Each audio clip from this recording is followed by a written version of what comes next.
آپ کی سیرت، آپ کا اسوہ، آپ کے اطوار، آپ کا ایثار، آپ کی قربانی اور آپ کے مقدس جذبوں کا تذکرہ کیا جاتا ہے۔ چونکہ آپ کی یاد منانے کا حکم رب کائنات نے اپنے کلام مقدس میں نازل فرمایا، مدینے والے آقا علیہ السلام کو حکم فرمایا، وَاذْكُرْ فِي الْكِتَابِ إِبْرَاهِيمَ إِنَّهُ كَانَ صِدِّيقًا نَبِيًّا۔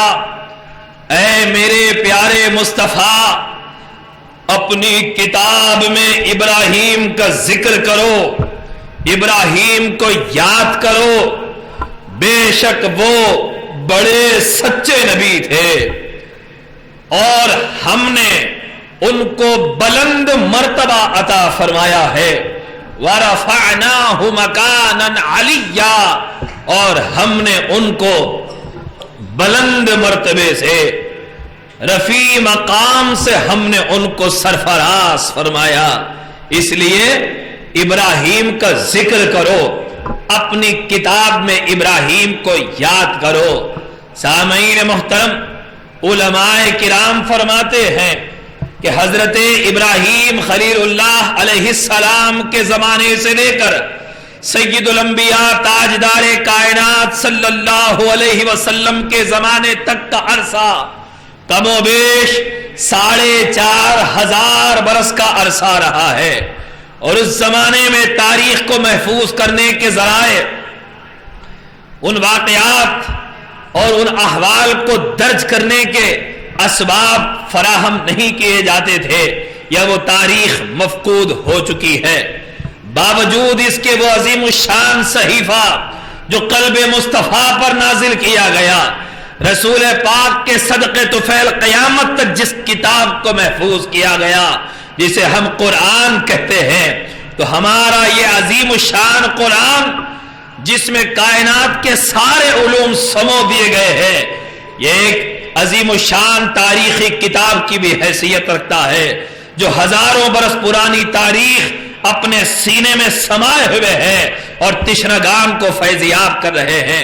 چنانچہ قرآن مقدس ہزاروں سال پرانے واقعات جو آزمائش کے طور پر حضرت ابراہیم علیہ السلام کو پروردگار نے آزمایا تھا، اور ان کی زندگی کے وہ عظیم الشان پہلو، وہ عظیم الشان جذبوں کو پروردگار نے اس کلام میں محفوظ کر دیا، تاکہ قیامت تک کی دنیا ابدیت سارے بندے سیرت ابراہیم خلیل اللہ علیہ السلام کی روشنی سے اپنی زندگیوں کو منور کرتے رہیں۔ چنانچہ ارشاد ہوتا ہے، یاد کرو وَإِذِ ابْتَلَىٰ إِبْرَاهِيمَ رَبُّهُ بِكَلِمَاتٍ فَأَتَمَّهُنَّ، یاد کرو جب ابراہیم کے رب نے چند باتوں سے ابراہیم کو آزمایا اور ابراہیم نے انہیں پورا کر دکھایا۔ کہنے والی ذات اس کی ہے جو آزما رہا ہے، بیان وہ کر رہا ہے جس نے خود امتحان لیا، ممتحن کامیاب ہونے والے محبوب کا ذکر کر رہا ہے۔ تو پتا چلا کہ ابراہیم علیہ السلام کی امتحانات میں کامیابیاں یہ وہ عظیم الشان کامیابیاں ہیں جس پر امتحان لینے والا خود بھی ناز کر رہا ہے۔ فَأَتَمَّهُنَّ، ابراہیم نے پورا کر دکھایا، 100 میں سے 100 نمبر ابراہیم کے کھاتے میں آ گئے۔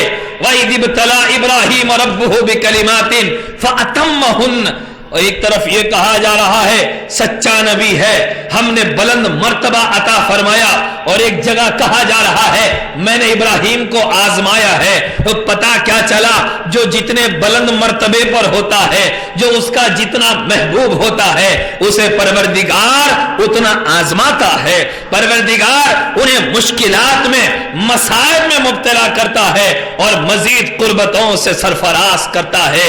یہ نہیں کہ دعویٰ محبت کا کر لیا جائے اور کوئی قربانی نہ دی جائے، یہ کہا جائے کہ میں اللہ سے محبت کرتا ہوں، میں مدینے والے آقا سے محبت کرتا ہوں، لیکن میں نبی کے نام پہ یہ قربان نہیں کر سکتا، میں اللہ کے نام پہ یہ نہیں دے سکتا، یہ کر سکتا ہوں یہ نہیں کر سکتا، میرا ذوق ان چیزوں کی طرف مائل ہے، میں یہ کروں گا وہ نہیں کر سکتا۔ کوئی کہتا ہے کہ میں وقت دے سکتا ہوں، پیسہ نہیں دے سکتا، کوئی یہ دینے کے لیے تیار ہوتا ہے، کوئی وہ دینے کے لیے تیار ہوتا ہے۔ یہ شان عبدیت کے مغایر ہے، بندگی کے خلاف ہے۔ بندگی یہ ہے مالک جو حکم دے اس کے سامنے سر تسلیم خم کرے، سر اطاعت خم کرے، وہ جو حکم کرے بندہ اسے بجا لاتا رہے، اسی کو عبدیت، اسی کو بندگی کہتے ہیں۔ تو حضرت ابراہیم کو پروردگار نے آزمایا، کیسے کیسے آزمایا؟ مال کے ذریعے بھی آزمایا، فرشتوں کے سامنے ذکر فرمایا ابراہیم میرا محبوب بندہ ہے، وہ میرا بڑا محب ہے، میرا خلیل ہے، میرا دوست ہے، مجھ سے بڑی محبت کرتا ہے، میرے لیے قربانیاں دیتا ہے، وہ میرا رفیع مقام پر فائز ہوا نبی ہے۔ فرشتوں نے کہا اے رب العالمین، ابراہیم تجھ سے محبت کیوں نہ کرے؟ تو نے ابراہیم کو عظیم الشان دولت عطا فرمائی ہے، عظیم بے انگنت بکریاں عطا فرمائی ہے، وہ ابراہیم کی ایسی دولت ہے جو کبھی ختم نہ ہوگی۔ تو اے پروردگار، تو نے جس کو نواز دیا ہے وہ تجھ سے محبت نہ کرے تو کیا کرے؟ تو ابراہیم کا تجھے چاہنا کوئی تعجب کی بات نہیں ہے، کیوں نے تو نے ابراہیم کو نواز دیا ہے۔ تو پروردگار نے فرمایا ٹھیک ہے، ابراہیم کا امتحان لے لیتے ہیں، دیکھو کہ ابراہیم کیا مجھ سے مرفع الحالی کی وجہ سے محبت کرتا ہے، دولت میں نے دی ہے اس لیے محبت کرتا ہے، یا کس لیے محبت کرتا ہے؟ فرشتوں کو انسانی لباس میں زمین پر رب کائنات بھیجتے ہیں، وہ انسانی شکل میں آ کر حضرت ابراہیم کے قریب سے رب کائنات کی تسبیح پڑھتے ہوئے جاتے ہیں۔ کون سی تسبیح پڑھتے ہیں؟ علماء کرام بیان فرماتے ہیں وہی تسبیح پڑھتے ہیں جسے آپ ہر تراویح کے بعد، ہر 4 رکعت تراویح کے بعد پڑھتے ہیں، وہ تسبیح پڑھتے ہوئے فرشتے ابراہیم علیہ السلام کے قریب سے انسانی صورت میں گزر رہے ہیں، پڑھتے ہوئے جا رہے ہیں سبحان ذی الملک والملکوت، سبحان ذی العزت والعظمت والہیبت والقدرت والکبریاء، ذو الجلال والجمال والکمال والجبروت، سبحان الملک المعبود، سبحان الملک الموجود، سبحان الملك المقصود، سبحان الملك الحي الذي لا ينام ولا يموت ولا يفوت أبدا أبدا، سبوح قدوس ربنا ورب الملائكة والروح۔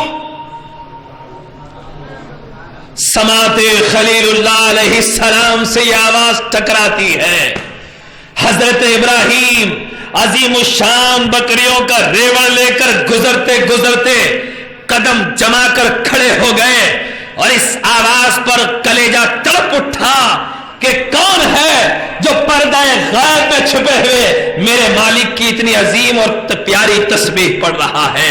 کون میرے مالک کا ذکر کر رہا ہے؟ کون میرے پروردگار کو اس پیارے انداز سے یاد کر رہا ہے؟ دوڑتے ہوئے اس کے قریب جاتے ہیں، خلیل اللہ علیہ السلام کہتے ہیں اے بندے خدا، میرے رب کی تسبیح پڑھنے والے، تیرے صدقے تیرے قربان، پھر ایک بار میرے مالک کی تسبیح مجھے سنا دے۔ وہ کہتا ہے کہ ابراہیم پہلے تو اپنی مرضی سے پڑھ رہا تھا، اب آپ نے فرمائش کی ہے تو کہو، میں یہ تسبیح سناؤں تو مجھے کیا دیں گے؟ خلیل اللہ علیہ السلام سوچے بغیر، سمجھے بغیر، بغیر توقف کے حضرت خلیل اللہ علیہ السلام نے فرمایا میرے رب کی تسبیح سنا دے، حد نگاہ تک جو بکریوں کا ریوڑ دکھائی دیتا ہے آدھا ریوڑ تجھے دیتا ہوں۔ پھر فرشتہ نے اس تسبیح کو سنایا، حضرت خلیل اللہ تڑپتے ہوئے جھومتے ہوئے اپنے مالک کو یاد کرتے ہوئے تسبیح سنتے ہیں۔ آدھا ریوڑ عظیم الشان ہزاروں بکریوں کا ریوڑ لے کر وہ جا رہا ہے، چند قدم آگے بڑھتا ہے تو حضرت ابراہیم کا دل پھر مضطرب ہو جاتا ہے، بے چین ہو کر پھر دوڑتے ہیں، کہتے ہیں بندے خدا میرے رب کی تسبیح پھر ایک بار مجھے سنا دے۔ پھر وہ کہتا ہے کیا دیں گے؟ خلیل اللہ علیہ السلام فرماتے ہیں جتنی بکریاں بچی ہیں ساری بکریاں تجھے دے دوں گا، میرے رب کی تسبیح مجھے سنا دے۔ پھر وہ تسبیح خدا بندی اپنی زبان سے پڑھنا شروع کرتا ہے، سبحان ذی الملک والملکوت، سبحان ذی العزت والعظمت والہیبت والقدرت والکبریاء، ذو الجلال والجمال والکمال والجبروت، سبحان الملک المعبود، سبحان الملک المقصود، سبحان الملک الموجود، سبحان الملك الحي الذي لا ينام ولا يموت ولا يفوت أبدا أبدا، سبوح قدوس ربنا ورب الملائكة والروح۔ ساری دولت ابراہیم علیہ السلام نے دے دی، اب حضرت خلیل اللہ کے پلے کچھ نہ رہا، دنیا کی ساری متاع عزیز اس کو عطا فرما دی، رب کی تسبیح سنائی، ساری دولت ابراہیم لے کر ساتھ جا رہا ہے، چند قدم جاتا ہے، قلب ابراہیم کہتا ہے اے ابراہیم سب کچھ دے دیا، اب پھر تجھے تسبیح یہ سننے کو ملے گی کہ نہ ملے گی؟ پھر تیرے رب کا ذکر کرنے والا کون تجھے ملے گا؟ یہ ظلمت کا عالم ہے، کفر و شرک کا بازار گرم ہے، نہ جانے کون ہے جس نے تیرے مالک کو یاد کیا ہے۔ دوڑتے ہوئے پھر جاتے ہیں، کہتے ہیں اے بندے خدا ایک بار پھر مجھے میرے مولا کا ذکر سنا دے، میرے مالک کی تسبیح پڑھ کر مجھے سنا دے۔ وہ کہتا ہے اے خلیل اللہ، اے ابراہیم پہلے آدھی بکریاں دی، دوسری بار ساری دولت دے دی، اب بتاؤ اب تسبیح سناؤں گا، آپ مجھے کیا دیں گے؟ اب آپ کے پاس کیا رہ گیا ہے؟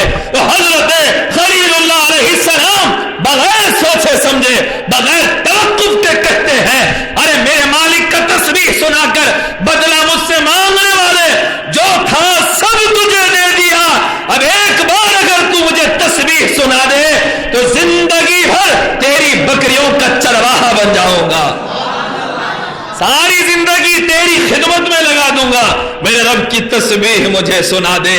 تب عالم ملکوت کہہ اٹھتا ہے مولا ہم نے مان لیا، ہم نے اعتراف کر لیا کہ ابراہیم دنیا کے بدلے تجھ سے محبت نہیں کرتا، بلکہ تیری محبت میں فنائیت ابراہیم کو حاصل ہے، وہ تیرے نام پر لٹنے تیار ہے۔ سبحان اللہ، نام پر لوٹنے والے بہت ہوتے ہیں، لٹنے والے بہت کم ہوتے ہیں، لوٹنے والے بہت ہیں، لٹنے والوں کی کمی ہے، اسی لیے تو کہنے والے نے کہا ہے کہ ہر کوئی اویس اور سلمان نہیں ہوتے، ہر کوئی حر کا جذبہ رکھنے والے نہیں ہوتے۔ کہنے والے نے کہا ہے کہ مال اسلام نے بانٹا تو ہزاروں آئے، کوئی سلمہ کوئی میسم کوئی بوزر نکلے، جو بھی نکلے وہ مقدر کے سکندر نکلے، یہ جو اصغر کو لیے ٹہل رہے ہیں رن میں، مار دے خاک پہ ٹھوکر تو سمندر نکلے۔ ارے مال اسلام نے بانٹا تو ہزاروں آئے، خون اسلام نے مانگا تو 72 نکلے، خون اسلام نے مانگا تو 72 نکلے۔ سیرت ابراہیمی ابتدا سے انتہا تک قربانیاں پیش کرتی ہے۔ وَرَفَعْنَاهُ مَكَانًا عَلِيًّا، ہم نے ابراہیم کو بلند مرتبہ عطا فرمایا ہے۔ یہ بلندیاں یوں ہی نہیں ملتی، یہ قربتیں یوں ہی نہیں ملا کرتی، بلکہ یہاں لوٹنا کم لٹانا زیادہ ہوتا ہے۔ یہاں جو مالک نے دیا اس کی بارگاہ میں قربان کرنے میں لمحے بھر کا توقف نہیں کیا جاتا۔ مال کی باری آئی قربانیوں کا مظاہرہ پیش کیا، جان کی باری آئی نمرود کی جلائی ہوئی آگ تیار ہو چکی ہے، منجیخ کے ذریعے حضرت ابراہیم کو آگ میں پھینکا جا رہا ہے۔ سید الملائکہ جبریل امین حاضر دربار ہو کر عرض کرتے ہیں اے ابراہیم علیہ السلام یہ دشمن آپ کو جلا رہا ہے، اجازت دیں لمحے بھر میں آگ کو بجھا کر دکھاؤں گا، آگ کو گلزار بنا دوں گا۔ حضرت خلیل اللہ علیہ السلام فرماتے ہیں ما حاجت الیک، تجھ سے کوئی حاجت نہیں ہے، تجھ سے کچھ مطالبہ نہیں ہے، جا تو کیا میری مدد کرے گا؟ تو حضرت جبریل امین نے کہا کہ پھر آپ پروردگار کی بارگاہ میں عرض کریں، اللہ آپ کی مشکل کو حل کرے گا۔ تو یہ مقام رضا ہے، حضرت ابراہیم کا یہ مقام رضا تھا۔ ہاتھ اٹھانا یہی تو بندگی ہے، مانگنا یہی تو بندگی ہے۔ جیسے کہ علامہ اقبال نے کہا سراپا آرزو ہونے نے بندہ کر دیا مجھ کو، وگرنہ میں خدا ہوتا جو دل بے مدعا ہوتا۔ وہ بندے کو محتاج بناتا ہے، مشکلوں میں ڈالتا ہے تاکہ اسے بندگی کا احساس ہو، میری بارگاہ میں سجدہ ریزی کرے، دستے سوال دراز کرے، مجھے مالک تسلیم کرے، مشکلوں میں مبتلا کر کے خود سے جوڑا کرتا ہے۔ حضرت ابراہیم ہاتھ اٹھاتے، یہ بھی بندگی کی منزل ہی ہے، لیکن وہ مقام رضا پر فائز ہو چکے تھے۔ مقام رضا کیا ہے؟ بندے کے پاس اختیار بھی ہو اور بندہ زبان سے سوال نہ کرے، یہ مقام رضا ہوتا ہے۔ یہاں آ کر بڑے بڑوں کے قدم ڈگمگا جاتے ہیں۔ مقام صبر پر ایک فائز ہونے والی ایک جماعت ہے، اس کے آگے مقام رضا آتی ہے، یہاں اچھے اچھوں کے قدم ڈگمگا جاتے ہیں۔ جیسا کہ ایک واقعہ شیخ احمد شربینی رحمت اللہ علیہ کا بیان کیا گیا، معصوم بچہ مر رہا ہے اور آپ کی قربت کا یہ حال ہے کہ ہاتھ اٹھاتے ہیں دعائیں قبول ہوتی ہے، اللہ سے جو مانگتے ہیں دعائیں قبول ہو جاتی ہیں۔ بچہ عالم سکرات میں، عالم نزا میں ہے، لیکن اس کے باوجود آپ راضی ہیں، معلوم ہے کہ ہاتھ اٹھاؤں تو لوح کا لکھا تبدیل ہو جائے گا۔ آپ خاموش بیٹھے ہیں، بیوی نے آ کر کہا میرے بچے کی جان کے لیے جان بخشی کی دعا کریں۔ آپ نے فرمایا مالک کی تقدیر پر راضی رہو، صبر کرو، صبر کرو، خاموش رہے، حتیٰ کہ بیوی نے لا کر بچے کو سامنے ڈال دیا۔ بلکتا ہوا بچہ سکرات کے عالم میں جب لبوں کو تڑپتے ہوئے ہلاتا ہے تو شیخ احمد شربینی کا کلیجہ ہل جاتا ہے اور آئے ہوئے ملک الموت سے کہتے ہیں اے ملک الموت پلٹ کر جا، میں نے میرے مالک سے عرض کر دیا ہے، اس نے اس کی حیات کو اور طویل کر دیا، تقدیر بدل چکی ہے۔ کرامت ظاہر ہو گئی لیکن مقام رضا پر قائم نہ رہ سکے۔ اسی طرح حضرت شاہ محمد غوث گوالیار رحمت اللہ علیہ، آپ کا بھی واقعہ بیان کیا جاتا ہے کہ صبر رضا کے مقام پر فائز تھے، لیکن ایک مرتبہ آپ کے قافلے پر ڈاکوؤں نے حملہ کر دیا اور سب کچھ لوٹ لیا، لوگ کٹتے گئے، سب لٹ رہا ہے، صبر کے ساتھ برداشت کر رہے ہیں، کرامت کا مظاہرہ کر کے روک سکتے ہیں، لیکن رضا کے مقام پر فائز، تقدیر پر راضی برضا ہے۔ لیکن ایک ڈاکو قریب آتا ہے اور آپ کی پوتی کے کانوں سے بالیوں کو چھینتا ہے تو کانوں سے خون کا فوارہ نکلتا ہے۔ یہاں غوث گوالیار رحمت اللہ علیہ تاب نہ لا سکے اور اپنے عصا کو ہوا میں لہرایا، 500 ڈاکوؤں کا سر قلم ہو گیا، 500 ڈاکو سب کا سر قلم۔ کرامت ظاہر ہو گئی لیکن مقام رضا سے نیچے آ گئے۔ تو اسی لیے کہا گیا الاستقامت فوق الکرامہ، استقامت کرامت سے بھی اوپر کا درجہ ہے۔ بڑے بڑے اولیاء اللہ بزرگان دین کا کہنا ہے کہ وہ اپنی کرامتوں کو چھپاتے ہیں، کرامتوں کے ظہور سے درجات میں فرق ہوا کرتے ہیں۔ تو حاضرین محترم، مقصود بیان یہ ہے، یہ مقام رضا ہے، یہاں اچھے اچھوں کے قدم ڈگمگا جاتے ہیں۔ آؤ مسلمانوں، ایک لمحے کے لیے کربلا کو لے کر چلوں، سامنے علی اکبر کا سر کٹ رہا ہے، لاشوں پر گھوڑے دوڑائے جا رہے ہیں، علی اصغر کا حلق تیر سے پیوست ہو چکا ہے، شہزادہ قاسم بن حسن شہید ہو رہا ہے، سارا کنبہ لٹ رہا ہے، تنہا میرا امام کھڑا ہے، پیچھے مستورات خیمے میں رو رہی ہیں۔ قربت کا یہ حال ہے، کشتی لڑتے ہیں تو جبریل زمین پر آ جاتا ہے، زبان ہلتی ہے، فرشتے سلام کرنے کے لیے آتے ہیں، خاک پہ ٹھوکر مارے، چشمے بہ نکلتے ہیں۔ کون سا گھرانہ ہے؟ مسلمانوں بھولنا نہیں، کہنے والوں نے کہا ہے وہ دوسروں سے مسرت طلب نہیں کرتے، جو خود نصیب کے ہیں غم نکالنے والے۔ وہ دوسروں سے مسرت طلب نہیں کرتے، جو خود نصیب کے ہیں غم نکالنے والے۔ ہماری پیاس نہ مانگے گی بھیک میں قطرے، کہ ہم ہیں ریت سے زمزم نکالنے والے، کہ ہم ہیں ریت سے زمزم نکالنے والے۔ یہ وہ حسین ہے جس کا بابا علی ہے، جس کی ماں فاطمہ ہے، جس کا نام رسول اللہ ہے، جس کے اشارے سے چاند ٹکڑے ہوتے ہیں۔ ارے حسین تو حسین ہے، حسین کی آل کو دیکھو۔ ایک عبد القادر جیلانی کی مثال دنیا پیش کرنے سے قاصر ہے، اس امام کے اختیار کا کیا حال ہوگا؟ لیکن اس کے باوجود میرا امام صبر و رضا کی اس منزل پر فائز ہے جہاں اچھوں کے قدم جگمگا جاتے ہیں، وہاں صبر و رضا کا مقام بھی حسین کو سلام کرتا ہے۔ صبر و رضا یقین کا پیکر حسین ہے، آئینہ صفات پیمبر حسین ہے، آئینہ صفات پیمبر حسین ہے۔ تو اسی مقام رضا پر، یہ وہی مقام رضا ہے جو آپ کے جد امجد ابراہیم خلیل اللہ علیہ السلام نے پیش کیا ہے۔ حضرت ابراہیم کو جبریل امین نے کہا اے خلیل اللہ علیہ السلام آپ ہاتھ اٹھا دیں، مالک کا فرمان صادر ہو جائے گا۔ تو حضرت ابراہیم نے کیا فرمایا؟ جانتا ہے وہ میرا رب جلیل، جانتا ہے وہ میرا رب جلیل، آگ میں پڑتا ہے اب اس کا خلیل۔ جانتا ہے وہ میرا رب جلیل، آگ میں پڑتا ہے اب اس کا خلیل، میں کیا کروں؟ اس کی مرضی، چاہے جلائے چاہے مارے۔ حضرت سید الشیوخ سید عمر حسینی سرکار نے کیا فرمایا؟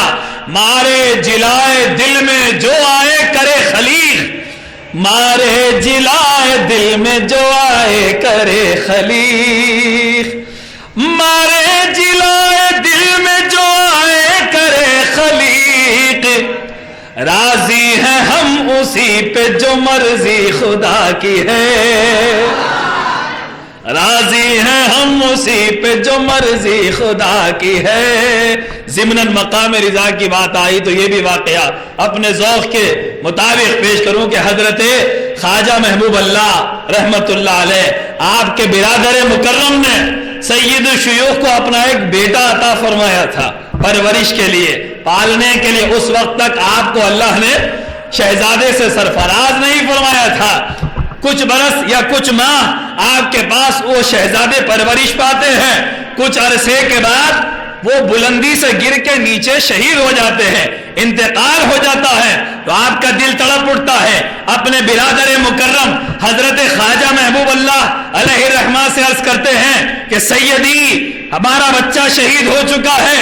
تو آپ نے صبر کی تلقین فرمائی، تو آپ نے فرمایا کہ نہیں، لوگ کہیں گے بھائی کا دیا ہوا تھا کہ ہم نے پرورش میں کمی کر دی ہے، لوگ تانا دیں گے۔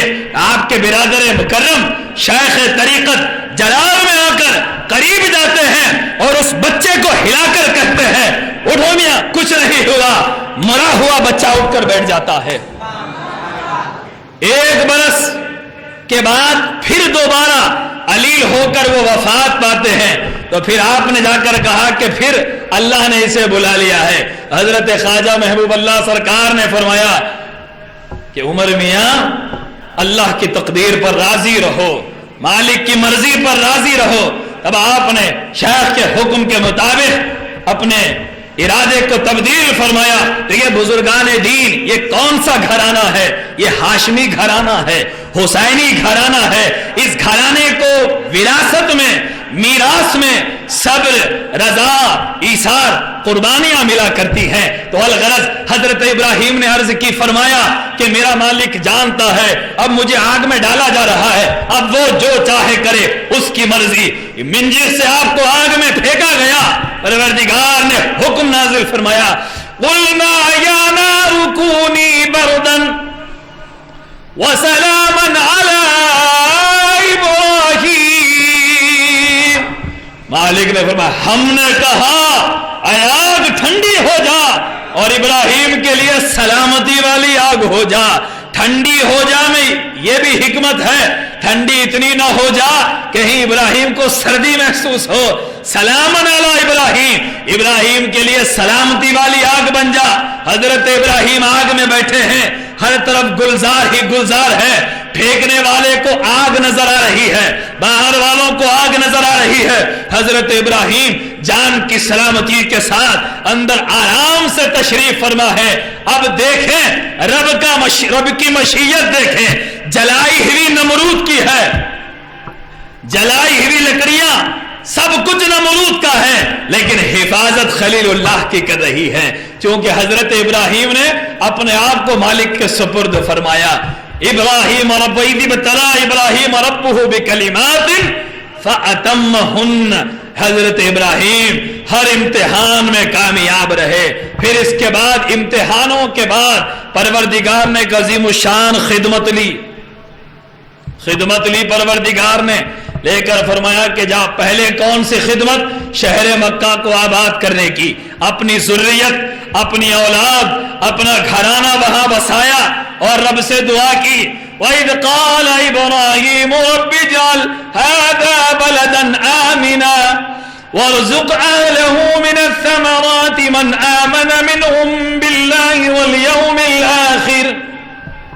اپنی بی بی ہاجرہ اپنے شہزادے اسماعیل کو بے آب و گیاہ ریت کے میدان میں چھوڑ کر جا رہے ہیں، مولا کے حوالے کر دیا، دعا فرمائی پروردگار میں اپنی ذریت کو بے آب و گیاہ زمین میں چھوڑ کر جا رہا ہوں، یہاں ایک امن والا شہر بسا دے، یہاں ایک شہر کو آباد کر دے، اور اس میں رہنے والے ایمان والوں کو طرح طرح کی نعمتیں عطا فرما، پھلوں سے سرفراز فرما۔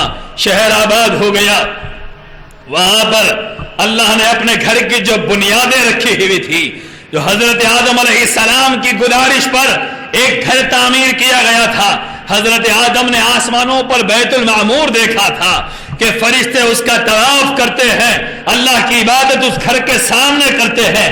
حضرت آدم نے دعا کی تھی پروردگار آدم کو بھی زمین پہ گھر عطا فرما جس کے سامنے سجدہ ریزیاں کر کے قبلہ بنا کر تیری عبادت کر سکے۔ ایک گھر وہاں تعمیر کیا گیا تھا، لیکن طوفان نوح کے زمانے میں وہ گھر اٹھا لیا گیا اور وہاں صرف ایک ریت کا ٹیلا رہ گیا تھا۔ تو اللہ نے حضرت ابراہیم سے یہ عظیم الشان خدمت لی، یہ حکم فرمایا جاؤ ابراہیم میرا گھر تعمیر کرو، اے اسماعیل اپنے بیٹے اسماعیل کو ساتھ لو اور میرے گھر کی تعمیر فرماؤ۔ چنانچہ وہ بھی یاد دلایا وَإِذْ يَرْفَعُ إِبْرَاهِيمُ الْقَوَاعِدَ مِنَ الْبَيْتِ وَإِسْمَاعِيلُ،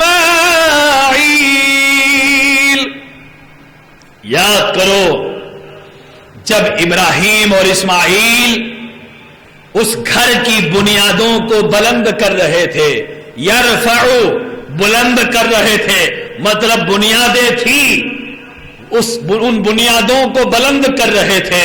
ایک پتھر جس پر کھڑے ہو کر آپ دیوار بلند کرتے جاتے، جیسے جیسے دیوار بلند ہوتی اور اینٹیں پتھر رکھنے کا احتیاط ضرورت ہوتی، وہ پتھر ہوا میں اور بلند ہو جاتا۔ حضرت ابراہیم جس طرح کوئی کرین یا لفٹ کام کرتی ہے، قدرتی طور پر وہ پتھر بلند ہو جاتا اور آپ اس کی تعمیر کرتے جاتے۔ حضرت اسماعیل علیہ السلام اس مٹی کا گارا بنا بنا کر اپنے والد بزرگوار کو دیتے جاتے اور والد بزرگوار اس خانہ کعبہ کی مقدس تعمیر کرتے جاتے۔ تو حاضرین محترم سمجھ میں کیا آیا؟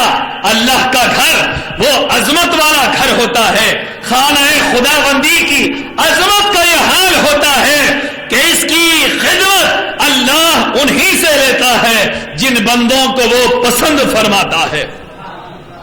اللہ کے پسندیدہ بندے اللہ کے گھر کی تعمیر کرتے ہیں۔ انما یأمر مساجد اللہ من آمن باللہ والیوم الآخر واقام الصلاۃ وآتى الزکاۃ ولم یخش الا اللہ۔ اللہ کے گھر کی تعمیر وہی کرتے ہیں جو اللہ پر آخرت کے دن پر ایمان رکھتے ہیں اور ڈرتے ہیں تو صرف اللہ سے ڈرتے ہیں۔ اللہ کے ڈرنے والے بندے اللہ کے گھر کی تعمیر کرتے ہیں. پھر کعبے کی تعمیر کر دی. پھر کیا کیا؟ تعمیر مکمل ہو گئی. تعمیر کرتے کرتے کیا دعا کرتے؟ ربنا تقبل منا.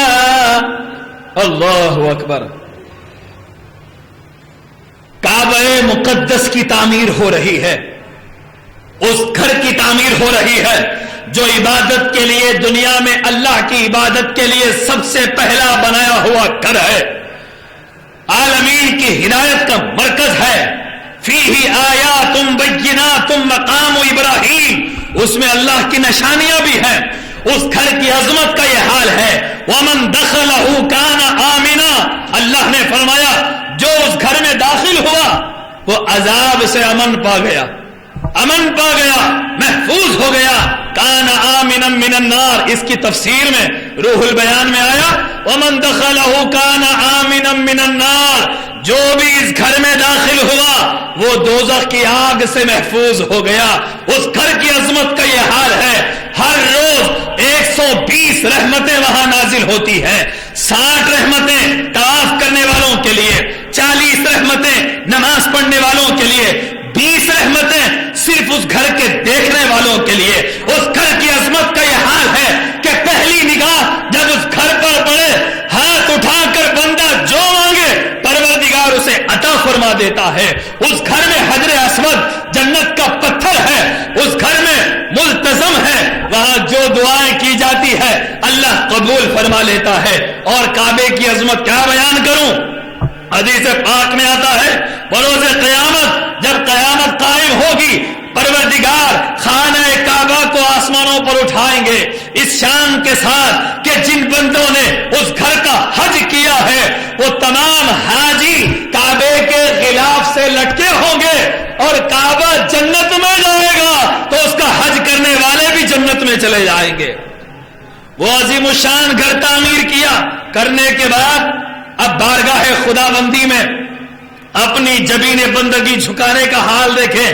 کعبے کی تعمیر کر کے دیوار پر نہیں لکھ رہے ہیں کہ کعبے کا متولی ابراہیم خلیل اللہ، یہ نہیں لکھ رہے کہ میں نے قائم کیا، میں یہاں کا صدر، میں یہاں کا معتمد. بارگاہ خدا بندی میں عز و انکساری، تواضع اور بندگی کا حال یہ ہے. قبلے کی تعمیر کرتے کرتے حضرت ابراہیم دعا کرتے ہیں ربنا تقبل منا، اے اللہ میری اس خدمت کو قبول فرما لے. اگر تو قبول کر لے تو یہ خدمت چیز ہے، ورنہ یہ تعمیر کرنا بھی بیکار ہے، اس کا طواف کرنا بھی میرے لیے بیکار ہے. یہ بندگی ہے جو ابراہیم علیہ السلام نے ہمیں سکھائی. بندگی. پھر اس کے بعد جب تعمیر مکمل ہو جاتی ہے اس پتھر پر کھڑے ہو کر حضرت ابراہیم دعا کرتے ہیں. اگلی آیت دعا پوری یہ ہے ربنا واجعلنا مسلمین لک ومن ذریتنا، پروردگار مجھے اور میرے بیٹے کو ایسا بنا دے جو ہمیشہ تیرے سامنے سر جھکائے رہے.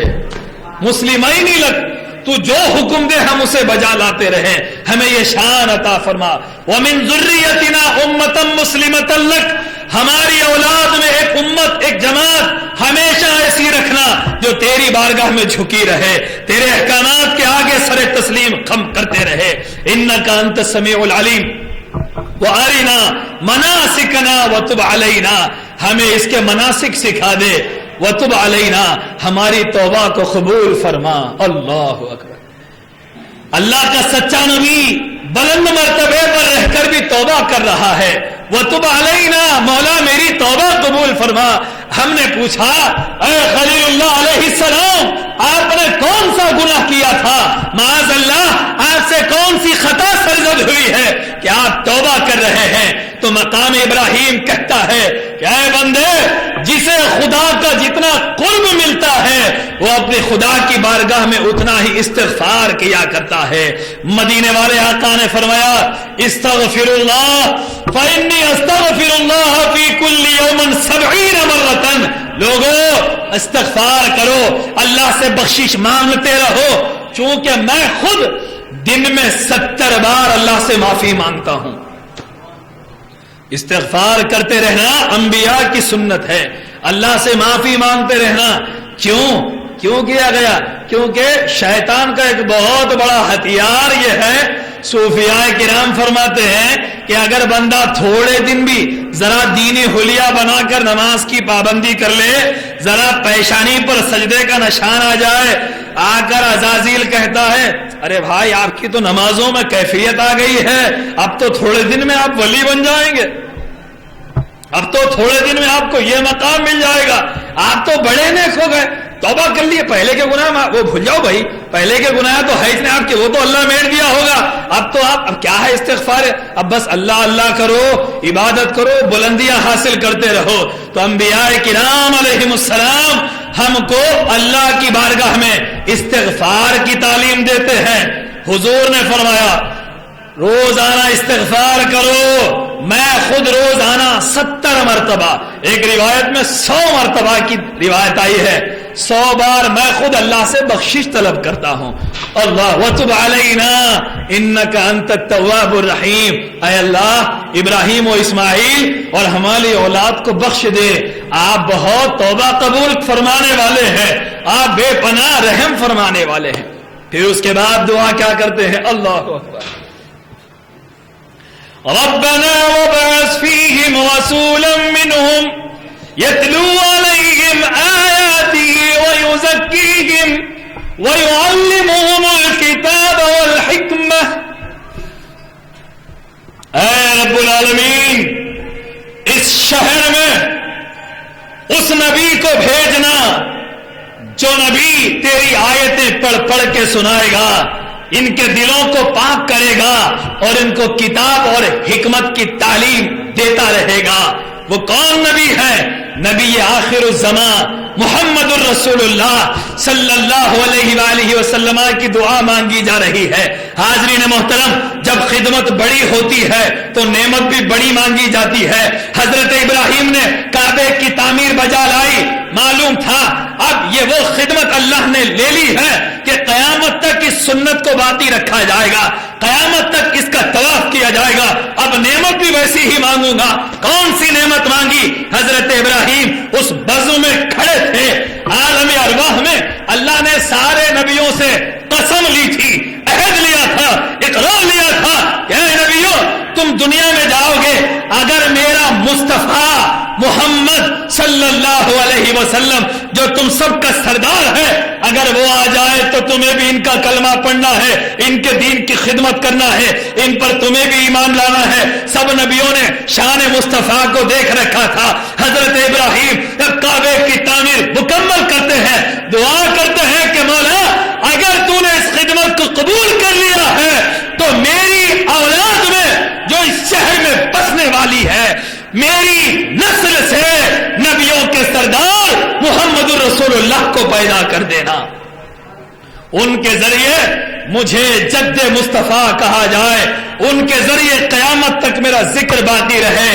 اسی لیے تو آپ دعا درود پڑھتے ہیں، اللہم صلی علی محمد وعلی آل محمد کما صلیت علی ابراہیم وعلی آل ابراہیم انک حمید مجید۔ یہ درود ابراہیم کیوں قائم کیا گیا ہے؟ کیونکہ ابراہیم علیہ السلام نے کعبے کے قریب پتھر پر کھڑے ہو کر حضرت ابراہیم نے خدا سے خدا کا محبوب مانگا تھا، دعا کی تھی کہ مجھے مصطفیٰ کا دادا بنا دے۔ اللہ کو یہ دعا اتنی پسند آئی کہ اے ابراہیم تو نے مجھ سے میرا محبوب مانگا ہے، اب قیامت تک میرے محبوب کی امت جب جب اپنے نبی پر درود بھیجے گی تو اپنے نبی کے ساتھ نبی کے دادا یعنی تجھ پر بھی درود بھیجے گی۔ حضرت ابراہیم نے ذکر مصطفیٰ کیا تو روایتوں میں آیا ہے کہ تبھی اس پتھر نے ابراہیم علیہ السلام کے قدموں کو جذب کر لیا، نشان لے لیا۔ یہ مقام ابراہیم بھی دعائے مصطفیٰ، ذکر مصطفیٰ کی نشانی ہے۔ اب آپ یہ بھی غور کریں، حضرت عمر ابن خطاب رضی اللہ تعالیٰ عنہ نے، امیر المؤمنین نے بارگاہ مصطفیٰ میں عرض کی، یا رسول اللہ جب لوگ طواف کریں تو یہاں 2 رکعت نماز لازم ہونے چاہیے، ان کو یہاں پر مقام ابراہیم کی 2 رکعت پڑھنے چاہیے۔ ادھر حضرت عمر نے کہا، فوراً اللہ کی طرف سے حکم آیا، وَاتَّخِذُوا مِن مَّقَامِ إِبْرَاهِيمَ مُصَلًّى، مقام ابراہیم پر اب تمہیں نماز پڑھنا ہے، جب جب طواف کرو مقام ابراہیم پر دو گانا ادا کرو، اللہ اکبر۔ کیا مقام عمر ہے، کیا مقام رفیع ہے، کیا مقام قرب ہے حضرت سیدنا عمر ابن خطاب کا۔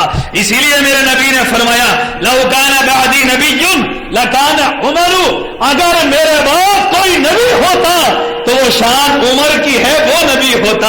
الا انہ لا نبی بعدی، فرق یہ ہے کہ میرے بعد کوئی نبی نہیں ہے، یہ شان سیدنا عمر کی ہے۔ وہاں حضرت عمر کی آرزو سے 2 رکعت دو گانے کے لازم کیے گئے ہیں۔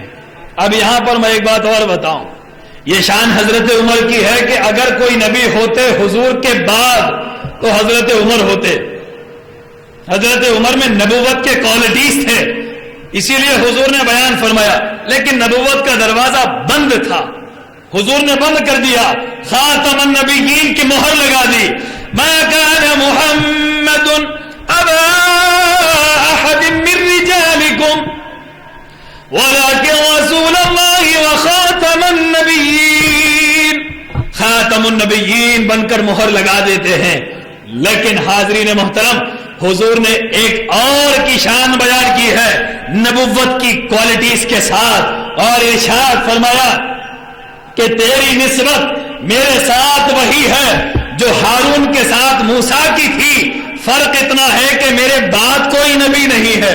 کس کے لیے کہا، کس کے لیے کہا؟ خبر ہے خیبر شکن، بلحسن، شیر خدا، مشکل کشا، اخو الرسول، زوج البطول، بلحسنین، امام المشارق والمغارب، مولا علی بن ابی طالب سے نبی نے فرمایا، نبی جنگ پر جا رہے ہیں، علی کو امیر مدینہ بنا رہے ہیں، فرماتے ہیں علی مدینہ کے نگران تم ہو، ہم جنگ کے لیے جا رہے ہیں۔ وہ علی جس کے خون میں شجاعت ہے، جو حیدر کرار ہے، غیرت گوارا نہیں کرتی، عرض گزار ہوتے ہیں یا رسول اللہ سب لڑنے جا رہے ہیں اور علی کو بچوں میں عورتوں میں چھوڑا جا رہا ہے، مجھے چھوڑ کر جاتے ہیں آقا۔ حضور نے فرمایا اے نبی، کہ اے علی، کیا تو اس بات پر راضی نہیں ہے کہ تو میرے ساتھ ویسا ہی ہے جیسا ہارون موسیٰ کے ساتھ تھے؟ موسیٰ طور پر گئے، ہارون کو چھوڑ کر گئے، مصطفیٰ جنگ پہ جا رہا ہے، علی کو چھوڑ کے جا رہا ہے۔ اور ان دونوں حدیثوں سے کیا نتیجہ نکلا؟ نتیجہ یہ نکلا کہ اگر میرے بعد کوئی نبی ہوتا تو وہ عمر ہے، اگر میرے بعد کوئی نبی ہوتا تو عمر ہے، اگر میرے ساتھ کوئی نبی ہوتا تو علی ہے، اگر میرے ساتھ کوئی نبی ہوتا تو علی ہوتا، اگر میرے بعد کوئی نبی ہوتا تو عمر۔ لیکن نبوت کا دروازہ مجھ پر بند ہو چکا ہے۔ حاضرین محترم، حضرت سیدنا ابراہیم خلیل اللہ علیہ السلام کے مقام کو، مقام ابراہیم کو مصلی بنا دیا گیا، وہاں 2 رکعت نماز واجب کر دیے گئے۔ اب اس مقام پر علماء کرام بیان فرماتے ہیں کہ ابراہیم علیہ السلام کی نشانی کے طور پر ہاتھ کا نشان بھی رکھ سکتا، پشت کا نشان بھی رکھ سکتا تھا، اللہ اگر چاہتا کونی کا نشان بھی رکھ سکتا تھا، اللہ اگر چاہتا پیشانی کا نشان بھی حضرت ابراہیم کا باقی رکھ سکتا تھا، مگر قدمین شریفین کے نشان کیوں رکھے گئے ہیں؟ پھر وہاں 2 گانا لازم کیا گیا۔ میرے آقا نبی رحمت نے پڑھے ہیں، خلفائے راشدین نے پڑھے ہیں، عشرہ مبشرہ نے پڑھے ہیں، اہل بیت پاک نے پڑھے ہیں، تابعین تبع تابعین نے پڑھے ہیں، تمام سلف صالحین نے وہاں نماز ادا کی ہے۔ تو اس مقام ابراہیم کو قدموں کے نشان سے کیوں محفوظ کیا گیا؟ بزرگوں نے، صوفیوں نے، علماء نے کہا قیامت تک کی انسانیت کو یہ درس دینا مقصود تھا کہ خدا تک پہنچنا ہے تو اللہ والوں کے قدموں سے پہنچا جاتا ہے، خدا کا قرب اللہ والوں کے قدموں سے ملا کرتا ہے۔ اسی لیے رب العالمین نے وہاں نشان قدمین ابراہیم کو محفوظ کروا دیا۔ سبحان اللہ، سبحان اللہ۔ پھر حاضرین محترم، حضرت ابراہیم سے جو قربانیاں لی گئی ہیں وہ دنیا سے مخفی نہیں، سب جانتے ہیں کہ اب رہتی دنیا تک حضرت ابراہیم کی قربانی کو یادگار اور باقی رکھا گیا ہے۔ تو اس سے ہمیں قرآن درس دیتا ہے اور حکم ہوتا ہے ہم تم کو بھی آزمائیں گے، ہم تم کو بھی آزمائیں گے۔ یہ نہ سمجھو کلمہ پڑھ لیا اپنے آپ کو مومن کہہ لیا آزمائشوں سے بری ہو گئے، ہرگز نہیں، تم کو آزمایا جائے گا۔ احسب الناس ان يتركوا ان يقولوا آمنا وهم لا يفتنون، کیا لوگ یہ سمجھتے ہیں کہ ان کو یوں ہی چھوڑ دیا جائے گا جبکہ انہوں نے یہ کہا کہ ہم ایمان لائے اور ان کو آزمایا نہیں جائے گا؟ ام حسبتم ان تدخلوا الجنہ، کیا تم یہ سمجھتے ہو کہ جنت میں سیدھے چلے جاؤ گے؟ ولما يأتكم مثل الذين خلوا من قبلكم مستهم البأساء والضراء وزلزلوا، تم سے پہلوں کو جو مصیبتیں آئی ہیں وہ تم کو نہیں آئیں گی، ان کو تکلیفیں دی گئی، مصیبتوں میں مبتلا کیا گیا، ہلا کر رکھ دیا گیا، وزلزلوا، انہیں ہلا کر رکھ دیا گیا، حتی یقول الرسول والذین معه متی نصر اللہ، یہاں تک کہ وقت کے نبی نے اور اس کے ساتھیوں نے یہ کہہ دیا اللہ کی مدد کب آئے گی، اللہ کی مدد کب آئے گی، اتنا ان کو آزمایا گیا تھا۔ وَلَنَبْلُوَنَّكُمْ بِشَيْءٍ مِّنَ الْخَوْفِ وَالْجُوعِ وَنَقْصٍ مِّنَ الْأَمْوَالِ وَالْأَنفُسِ وَالثَّمَرَاتِ، ہم تم کو ضرور آزمائیں گے، ہم تمہیں ضرور آزمائیں گے کچھ چیزوں سے، کبھی خوف زدہ کر کے، کبھی بھوک کے ذریعے آزمائیں گے، بھوکا رکھ کر بھی آزمایا جائے گا۔